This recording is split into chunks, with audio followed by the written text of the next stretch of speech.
All right, it's time for Hey Mary Kays. I've got some questions here, Mary Kays. Well, let's get right to them. The first one from Chuck Levin says, how much of an impact do you think Baker Mayfield's success as a quarterback for the Browns will have on John Dorsey's career when it comes to putting a rookie quarterback in the game on a good team who participates in the decision besides the head coach?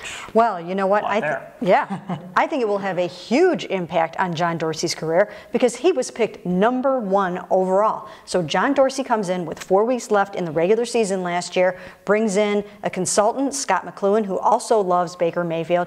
They take a chance on a quarterback who is 6 feet tall. And in the beginning, I can't honestly say that I think that I never dreamt that Hugh Jackson would go for something like that in the very beginning, or maybe even a Todd Haley would go for that in the very beginning.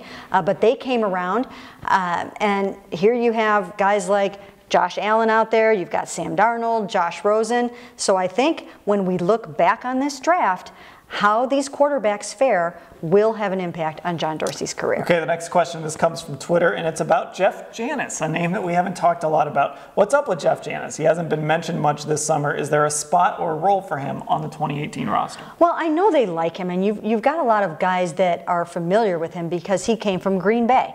And so they like Jeff Janis. They brought him in here in hopes of him making the football team. But there are a lot of good receivers on this team this year. And they drafted Damian Ratley. They drafted Antonio Callaway too.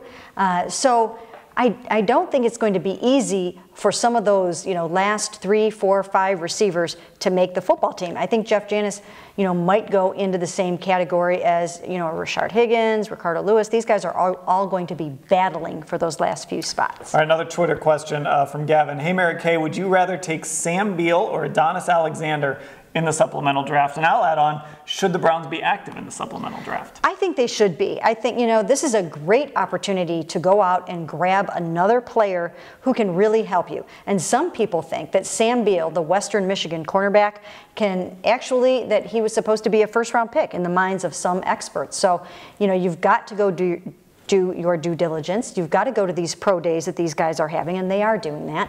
And I do think that they should toss their hat into the ring for a Sam Beal. I know a little bit more about him than Adonis at this point, but I do think that they should try to find one of these guys who could become a starter for you. And the last time they went fishing in the supplemental draft, it worked out okay for him.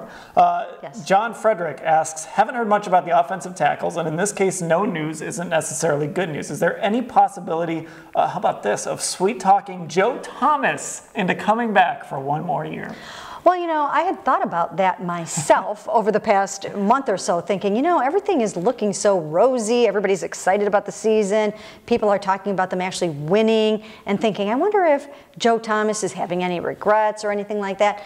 But then when I saw him at the golf outing at Westwood Country Club, it looked like he's actually maybe going for tight end in his second go-around in the NFL. No, he's lost a lot of weight. He could actually, I tease him that he's starting to look like a GQ model now. He's lost a ton of weight. He does not look like he could get ready to step on that football field anytime soon. He seems very happy and content with his decision, so I think the answer is no.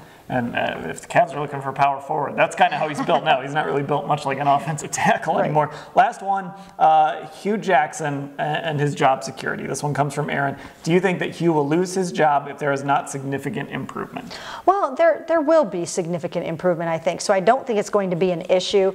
I don't necessarily think they have to win 7 games for him to keep his job. I think they just have to show that they can score points, win games, take the ball away, be in this thing, and win, maybe 6 games, somewhere around there. If they win 2 games, he's not going to keep his job. He already knows that, but I just don't see that happening. All right, if you have questions for Mary Kay, head over to cleveland.com/Browns. Scroll down on the right side of the page. There's a box you can submit there. You can also tweet at her. There's all kinds of ways that you can get questions to Mary Kay. We answer them here on this video, and then she answers them in print and online every week.